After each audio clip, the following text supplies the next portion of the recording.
officially my first ever payment.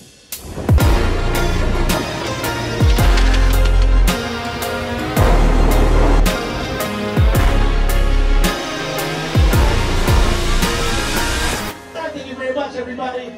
Thank you. Give it up for your host.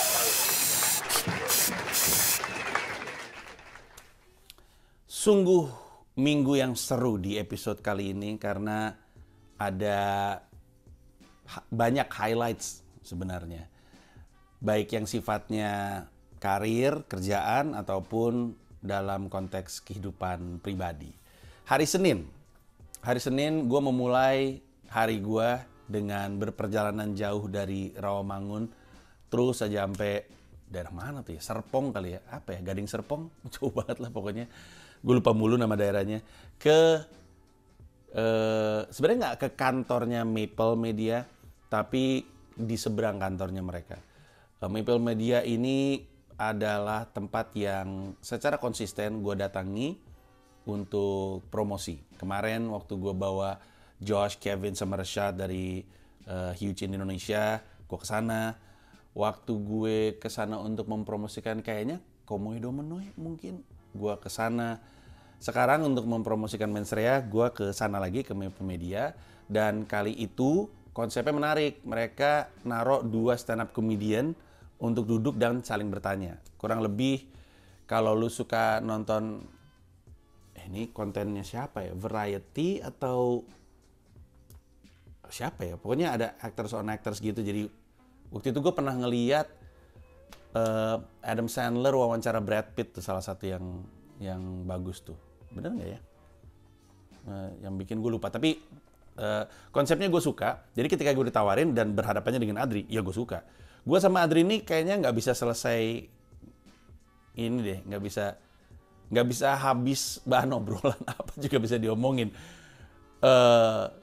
Berkali-kali gue ketemu sama Adri dan ada aja yang diomongin di YouTube gue. Ini dalam kurun waktu mungkin 2 bulan gue nongol berarti 3 kali. Di YouTube gue ngobrol sama Adri, di PAM ngobrol sama Adri, dan di Maple Media ngobrol sama Adri. Di Maple Media mereka cermat sekali dalam memilih sebuah lokasi. Mereka milih lokasi yang begitu hijau tuh, kayak greenhouse gitu, tempat ngejual tanaman. Duduk dikasih kursi. Terus udah aja gue sama Adri ngobrol. Dan nggak ada openingnya, langsung mulai aja tiba-tiba. Gue lagi, kamera udah rolling, gue lagi duduk, terus gue lagi mikir, gue ini bisa nggak ya ngerawat tanaman? Terus tiba-tiba udah langsung masuk obrolan aja. Yang mana setelah klipnya muncul di Instagram, si Gamila muncul, ngerawat tanaman di rumah juga yang ngerawat tanaman gue. Memang benar, dia dan anak-anak. Gue nggak pernah nyiram tanaman, nggak peduli. Tapi gue cuma lagi mikir, mungkin ketika gue tua, mungkin gue mau, mungkin. Atau setidaknya gue mau punya tanaman banyak di rumah gue. Dilematis, gue pengen punya banyak hijau. Ini keinginan gue ketika gue tua. Ketika gue tua, gue pengen ada di sebuah rumah di mana gue bisa ngelihat langit biru dan banyak hijau. Itu dia. Dan mungkin laut. Mungkin. Pokoknya biru dan hijau lah, itu yang pengen gue lihat. Tapi gue nggak pengen cat biru dan cat hijau. Gue pengen ngelihat. Gue seneng ngelihat keluar jendela tepatnya. Ini aja gue bikin konten ngeliat keluar jendela. Gue kalau misalnya di sebuah kafe atau restoran, hampir selalu gue duduk deket jendela. Cari aja gue di sebuah restoran atau kafe. Hampir pasti gue duduk di jendela. Gue seneng ngeliat keluar. Ngeliat langit biru, ngeliat hijau, hamparan gitu. Cuman gue juga pada saat yang bersamaan gampang digigit nyamuk. Jadi kalau misalnya terlalu banyak tanaman juga mungkin gue nggak tau lah gue. Nah, saya geminoy guys, agak bingung gue. Tapi obrolan dengan Adri seperti biasa sangat menyenangkan. Dan di kolom komentar videonya, karena udah tayang di Maple Media, dia bilang, tolong dirutinin dong. Tapi Panjinya selalu ada di Amerika nih, susah nih pasti. Tapi yang ngobrol sama Adri selalu menyenangkan. Terus setelah dari situ, gua ke close the door. Ini udah lama banget nggak gue lakukan. Gue sering bilang, tapi karena gue tahu ini pasti ada juga yang baru nonton. Gue tuh sebenarnya lama-lama tuh nggak enak. Gue nggak pengen punya utang budi sama siapa-siapa. Gue tuh terlalu sering minta tolong sama Deddy Corbuzier. Dia nolongin gue mulu. Gue nolongin dia balik jarang. Karena dia nggak butuh gue banyak butuh dia. Sehingga ada satu masa gue bilang, oke, ini mulai terasa bersalah di guanya. Gue nggak suka hidup dengan rasa bersalah itu. Sehingga gue putuskan, udahlah gak enak minta tolong mulu gitu. Nah kalau kemarin kan Dedi yang manggil gue, jadi lebih kepada dia yang minta tolong. Dan gue juga nggak jualan, gue datang aja ke sana. Datang, terus udah gitu kami ngobrol-ngobrol dan seperti yang bisa diasumsikan, pasti banyak terkait politik. Gue ngobrol-ngobrol di situ. Dan terjadi keramaian lagi pula. Bukan cuman karena gue ngomongin soal Gerindra dan Marcel, bukan juga karena gue ngomongin soal Dedi yang ngajak Prabowo di masa tenang, tapi juga karena gue ditanya sama Dedi siapa yang punya Total Politik. Gue bilang nggak tahu, lu lihat aja ke website-nya, lu bisa lihat nama-nama yang ada di situ. Dan itu membuat nggak tahu website-nya yang jeblok atau emang diturunin karena pengen nyembunyiin namanya. Terus ada sekali waktu gue di DM gitu sama orang, Bang kayaknya lu mesti minta maaf sama Bang Ari sama Bang Budi deh. Gue bilang kenapa? Soalnya jadi fitnah ke Total Politik. Gue bilang yang fitnah siapa? Gue ngomong apa emang? Gak, ini masalahnya orang-orang yang pada fitnah. Jadi kesannya yang dimiliki ini, padahal yang punya emang cuma Ari sama Budi gitu. Terus gue lupa. Terus intinya gue bilang kenapa gue harus minta maaf padahal yang fitnah orang lain gitu. Terus dia ngasih lihat screen capture dia ngobrol sama Ari. Terus ada kalimat gitu, Ari bilang kalau emang buat apa, kalau nggak salah dia nyuruh Ari untuk ngelurusin ke gue. Terus Ari bilang di WhatsApp-nya, gue nggak ada niat untuk menyembunyikan apa-apa ya. Orang ngomong sama gue mesti siap-siap, gue akan ngomongin ke semua orang. Kalau lu nggak siap, mending lu tahan aja informasi untuk dirinya sendiri. Disuruh ngomong ke Ari, disuruh ngomong ke gue. Terus Ari bilang kalau dia punya itikat baik, dia lah yang hubungin gue. Terus gue kepancing, gue WhatsApp dia, Ri, ada yang mau lu sampein ke gue kasih lihat screen capture itu. Terus dia nggak bales. Terus gue bilang sama si orang yang DM gue, coba kasih tau Ari tuh, gue ada WhatsApp dia. Terus dia screen capture lagi, kasih lihat kalau dia kasih tau Ari. Terus Ari bilang, enggak ada. Padahal ada WhatsApp-nya. Orang sebelumnya habis WhatsAppan, nomor yang sama. Jadi ya nggak apa-apa, gue tunggu. Ari kalau misalnya ada masalah, ngomong aja sama gue ya. Nanti kita coba untuk selesaikan, apapun caranya. Terus, ya itu rame jadinya tuh. Tapi gue udah tahu sih, gue udah tahu pasti apapun yang terjadi ketika ada di Deddy Corbuzier pasti rame. Tapi sejujurnya menyenangkan sekali ada di Close the Door. Karena seperti yang lu bisa tonton di video itu, gue tuh ada di YouTube Deddy di Close the Door, zaman-zaman Close the Door masih dilakukan di rumahnya dia pribadi, naik ke atas, terus ke studionya dia, abis itu pindah ke rumah yang dia sewa untuk dijadiin studio, abis itu sekarang jadi gedung kantor sendiri, yang mana gue pernah datang ke situ beberapa kali, 2 kali kalau gue nggak salah, untuk Mas Indrawan ya nggak ya? Di situ bukan? Kayaknya di situ deh. Dan podcast sama anak-anaknya, Aska sama Nada. Tapi gue baru pertama kali masuk ke studionya Close the Door. Pas gue lihat, oh my god, lucu ya. Padahal bukan podcast gue, tapi gue kayak ikut bertumbuh dengan dia. I'm very very proud of Deddy. Makanya gue bilang di YouTube itu, kan Deddy bilang orang takut kita berantem. Terus gue bilang, Deddy will always be on my good side. He will always be. And it's not saying that we will always agree on a lot of things. Enggak juga. Gue sama Deddy bisa aja nggak sepakat. Hanya saja ketidaksepakatannya itu tidak akan pernah, setidaknya dari sisi gue, membuat gue benci dia. It's just not who I am. He will always be on my good side.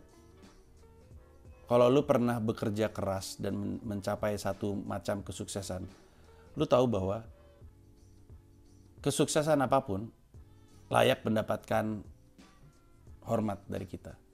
Karena sukses dalam bentuk apapun susah untuk dicapai. Kalau lu bekerja keras untuk mencapai sesuatu, lu bisa mengapresiasi kesuksesan orang. Kecuali kalau lu ngambil jalan pintas. Kalau ngambil jalan pintas gitu ya, ngambil jalan curang, ngambil jalan gampang, ngambil jalan uang banyak gitu untuk ngebangun sesuatu, lu nggak bisa mengapresiasi kerja keras. Tapi kalau lu seperti gua yang ini aja gue lagi di Cleveland manggung sejam untuk nggak dibayar, lu bisa mengapresiasi kerja keras itu dan ngelihat setnya Deddy, I'm really happy. I'm really happy for him. Very proud, very proud. Udah, abis itu gue ngapain ya gue? Gue ke markas, ada sejumlah meeting, terus selesai. Nah, besoknya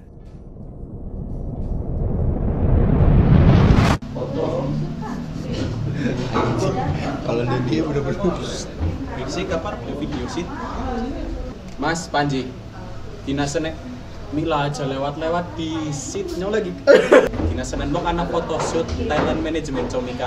Nyong fotografer, nyong sing set lampu, nyong sing set background, nyong sing set kamera, nyong fotografer, nyong sebagai karyawan. Ora terima nek misalkan ora nyebut nanyong nang vlog. Hai guys, editor.id weekly vlog. Wah, gokil, respect. Anjay, ya siap.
Gue hadir di disebutnya mungkin press day, ada press conference, ada press junction, ada round table interview terkait sebuah acara Prime Video yang menghadirkan gue. Tahun lalu di .id Weekly Vlog, gue ngomongin gue pulang ke Jakarta untuk sebuah proyek rahasia. Proyek rahasianya ada diungkap, namanya LOL. LOL Indonesia yang ketawa kalah. LOL Indonesia adalah adaptasi dari asalnya acara Jepang namanya dokumental. Yang kemudian ketika adaptasi di berbagai macam negara, 20-an negara di seluruh dunia, namanya jadi LOL, Last One Laughing. Di Indonesia dibikin, di mana konsepnya adalah 10 pelawak terbaik dikumpulin di satu tempat, lalu masing-masing dilarang untuk tertawa. Karena yang ketawa akan keluar, akan kalah. Yang terakhir bertahan di situ adalah pemenangnya. Masalahnya, namanya juga pelawak, mereka diminta untuk saling membuat yang lain ketawa. Baik itu lewat bikin pertunjukan, lewat ngerjain gag yang disiapin, lewat celutukan, apapun itu. 10 orang itu gokil semuanya. Ada Aji Andre yang stand up comedian, Marcel Widianto, Jegel, Diki Divi, ada Rina Nose, ada Asri Welas, ada Cak Lontong, ada Andre Taulani, ada Ivan Gunawan, Denny Cagur, dan satu lagi Gilang Dirga. Gua tadinya peserta, gue dipanggil sama Mas Indra Yudhistira. Kalau Indra Yudhistira manggil lu, kalau lu adalah pelawak ya, dan Indra Yudhistira manggil lu, pasti ada sesuatu yang besar yang ingin dia tawarkan. Dalam pengalaman gue berada di dunia komedi, setiap kali gue dipanggil sama Mas Indra, something big is going to happen. Entah itu Suci, entah itu Suca, entah itu G-Confess, termasuk LOL. Mas Indra adalah showrunner-nya. Gue diajak terlibat dan dia nge-pitch-nya, dia bilang, soalnya kami ngumpulin 10 pelawak terbaik Indonesia dan kamu adalah salah satunya. Kata gue, iya betul, saya memang salah satunya. Saya harus ikutan acara ini, kata gue. Cuman gue langsung mikir, oh ini mesti tahan ketawa ya. Oh gue dalam hati gue kayaknya mau ditumbalin untuk awal-awal nih, gue mesti ngelawan. Tapi terus kemudian gue juga berpikir sebagai seorang entertainer yang lama di dunia hiburan televisi Indonesia, gue bilang acara TV kita nih, acara komedi ini butuh suara ketawa. Terus gue bilang, kita butuh suara ketawa loh. Saya juga gampang ketawa. Gue lupa gue yang nawarin atau Mas Indra yang muter balik. Tapi pada akhirnya gue jadi hostnya. Yang mana sebuah kesempatan yang mengagumkan buat gue, karena gue seneng terlibat di project ini, membanggakan sekali, apalagi season pertamanya.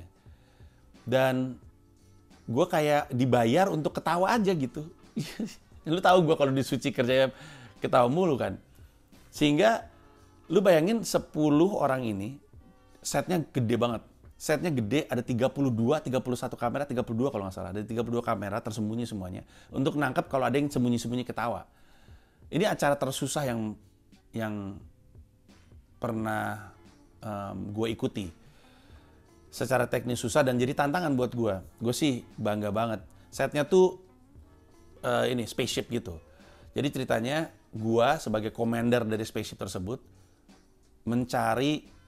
ngumpulin penguasa komedi dari berbagai macam galaksi sampai akhirnya ketemu satu si penguasa komedi di seluruh galaksi tersebut. Syutingnya 8 jam. 6 jam apa 8 jam jadi 8 episode kalau gue nggak salah ya, gue lupa. Iya. 6 jam, lupa gue. Tapi acaranya lucu banget, sumpah. Sumpah gue nggak... Kita tentu ada bayangan. Semua pelawak dikumpulin dalam satu tempat udah pasti lucu. Tapi lucunya tuh nggak kebayang sama lo. Tahu nggak kenapa? Karena sebagai seorang pelawak, misalnya gini deh. Misalkan gue stand up comedian, gue jadi peserta. Orang tahu gue stand up comedian. Jadi kalau gue bikin mereka ketawa secara verbal, karena gue stand up comedian, ketebak dong. Jadi nggak ketawa. Akhirnya gue mesti mikir cara-cara lain untuk bikin ketawa. Lu bayangin calon tong, gimana kalau dia mau bikin orang ketawa, tapi nggak cuma dengan kata-kata karena akan ketebak. Aduh itu lucu banget. Lucu banget selucu-lucunya. Gila itu acara. Kan trailernya udah muncul, ada di YouTube, ada di Instagram gue. Itu aja lucu. Itu nggak sama sekali menggambarkan betapa lucunya ekstrim, jauh banget. Lucu banget, sumpah dah, aduh gue bingung.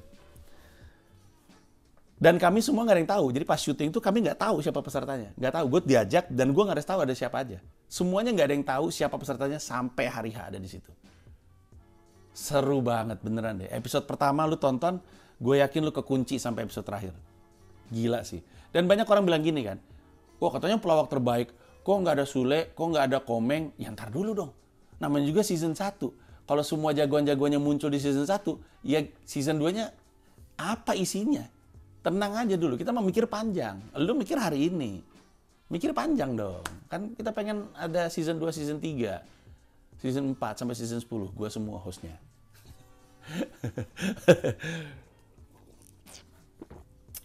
Seneng banget gue, acara itu lucu banget. Nah pas hari Selasanya itu dari pagi sampai sore isinya kegiatan promosi. Ada yang wawancara one on one, ada yang wawancara round table tapi nggak round, akhirnya manjang gitu. Ada photo session, ada press junket gitu. Seru banget sih, seru banget. Prime memang pol-polan ketika mempromosikan, karena kayaknya gue udah lama deh nggak ngelihat atau nggak terlibat dalam acara press junket semasif itu. Bahkan ini paling masif kayaknya yang pernah gue ikuti. Dan gue nggak sabar sih, nanti lu tonton aja pas rilis. Gue coba selipin materi promonya di sini deh, biar lu bisa lihat. Itu hari Selasa, hari Rabu gue nggak ada, meeting aja. Habis itu gue berangkat ke bandara karena gue terbang balik ke New York City. Di pesawat gue tidur dari Jakarta sampai Tokyo, gue habisin tidur. Transit di Tokyo Haneda, gue ke lounge seperti biasa. Lounge-nya menyenangkan, gue tuh seneng ada di lounge itu. Gue bersyukur banget, sekarang gue platinum member ANA. Gue seneng banget di lounge itu, lounge-nya gede. Bukan launch paling besar yang pernah gue lihat. Waktu itu launch paling besar dan paling bagus yang pernah gue lihat adalah launchnya first class-nya Emirates. Kalau lu ingat di .id Weekly Vlog ada satu episode, Dit kasih lihat Dit yang gue naik first class Emirates pulang dari Komodo Menoi karena gue pengen menghadiahi diri gue sendiri. It was a very tough project. Dan itu gue launchnya tuh launchnya mereka. Tapi ENE juga launchnya menyenangkan. Dibagi banyak section, terus section. Kalau ada yang seneng lihat ke arah jendela, ada kursinya. Kalau ada yang seneng bentuknya lazy boy couch gitu, ada juga. Kalau ada yang seneng pengen duduk biasa, ada yang pengen dibentuk kayak kantin, berbagai macam jenis setup kursi, ada di lounge tersebut. Dan mereka ada barnya. Waktu itu sih gue pagi ya, barnya belum buka. Tapi kalau malam ada barnya lu bisa pesan apapun gratis. Dan lu lagi di Jepang, makanan Jepang kan enak semua. Happy gue. Terus, udah gitu, gue nyampe ke New York hari Rabu, pas Rabu apa ya? Selasa? Oh enggak, Rabu. Gue nyampe Kamis, pas 4th of July. Di rumah gue, kami bikin jamuan 4th of July barbecue. Dibantu sama teman-teman masyarakat Indonesia yang ada di situ. Semuanya tuh di komando sama Mbak Dita. Dan akhirnya rame banget. Pinot datang, anak-anaknya datang, mereka semua pada datang ke situ. It was a happy day karena makanan Indonesia ada. Jadi gue nyampe New York jam 11:30, jam 11:30 itu. Terus gue nyampe rumah mungkin jam 12:30. Itu mandi, terus langsung beberes rumah, bersihin backyard, terus buang-buang sampah, terus nge-vacuum satu rumah, ngepel, terus cuci piring, terus sampai keringetan, habis itu mandi lagi, terus orang mulai berdatangan, mulai setup dan segala macamnya. Tapi gue masih jet lag, bahkan gue inget jam 4 kayaknya gue ketiduran, nggak kuat, tidur ngorok aja gitu. Pak dibangunin sama ayah, temen ayah datang, Josh datang sama istrinya Debbie, Kevin Sanchez datang, Rashad gue undang tapi dia nggak datang karena istrinya sakit. Nah itu kali pertama, akhirnya gue bisa ngenalin Kevin, Josh ke Gamila dan ke anak-anak. Karena mereka tahu dari cerita-ceritanya doang, tapi mereka nggak pernah ketemu. Dan gue emang pengen juga ngenalin Mila ke teman-teman komedian gue. Dan akhirnya kejadian, mereka Josh bawa bir, Kevin juga bawa bir. Terus ya udah akhirnya kami senang-senang dan ngobrol-ngobrol, happy banget gue. It was a happy day. It was a exhausting day.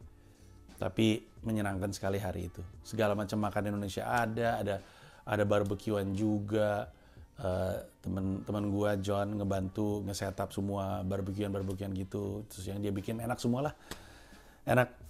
Happy, tapi happy-nya adalah karena sejak kami pindah ke New York, akhirnya kami ngebuka rumah kami untuk sebuah acara.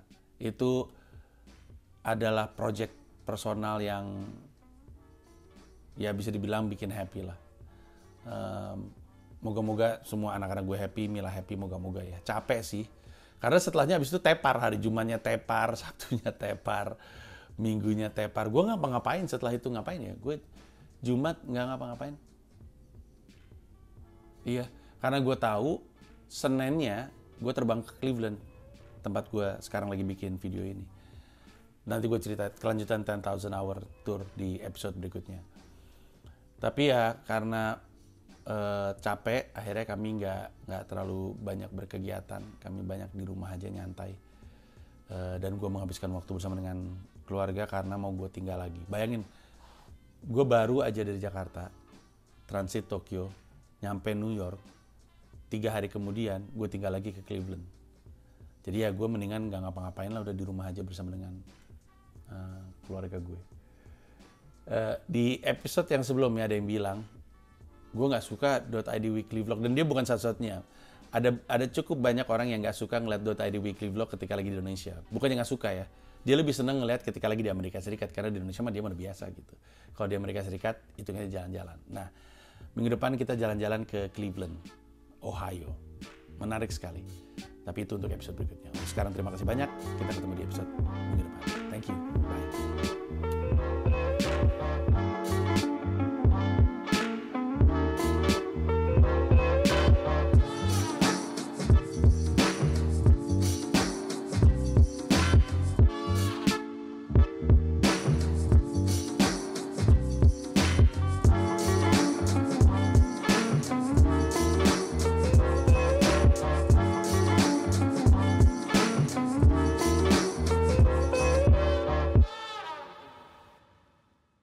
Terima kasih banyak udah nonton video ini sampai akhir. Mau mengingatkan saja bahwa seluruh video gue stand up di New York City bisa lu akses dengan menjadi member YouTube gue.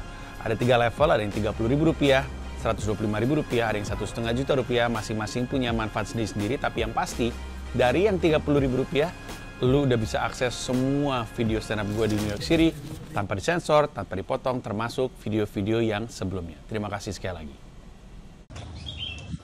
Lagi mau jalan ke ATM sama beli kopi, papasan sama bapak-bapak sama ibu-ibu yang biasa jalan pagi. Kaget ngeliat gue ada di sini, sengaja foto-foto. Terus ada satu ibu-ibu bilang gini, foto dulu dong Panji, biar saya bisa bilang sama teman-teman saya, jangan main-main sama backing saya. Backingan, lucu bener deh ibu-ibu dah.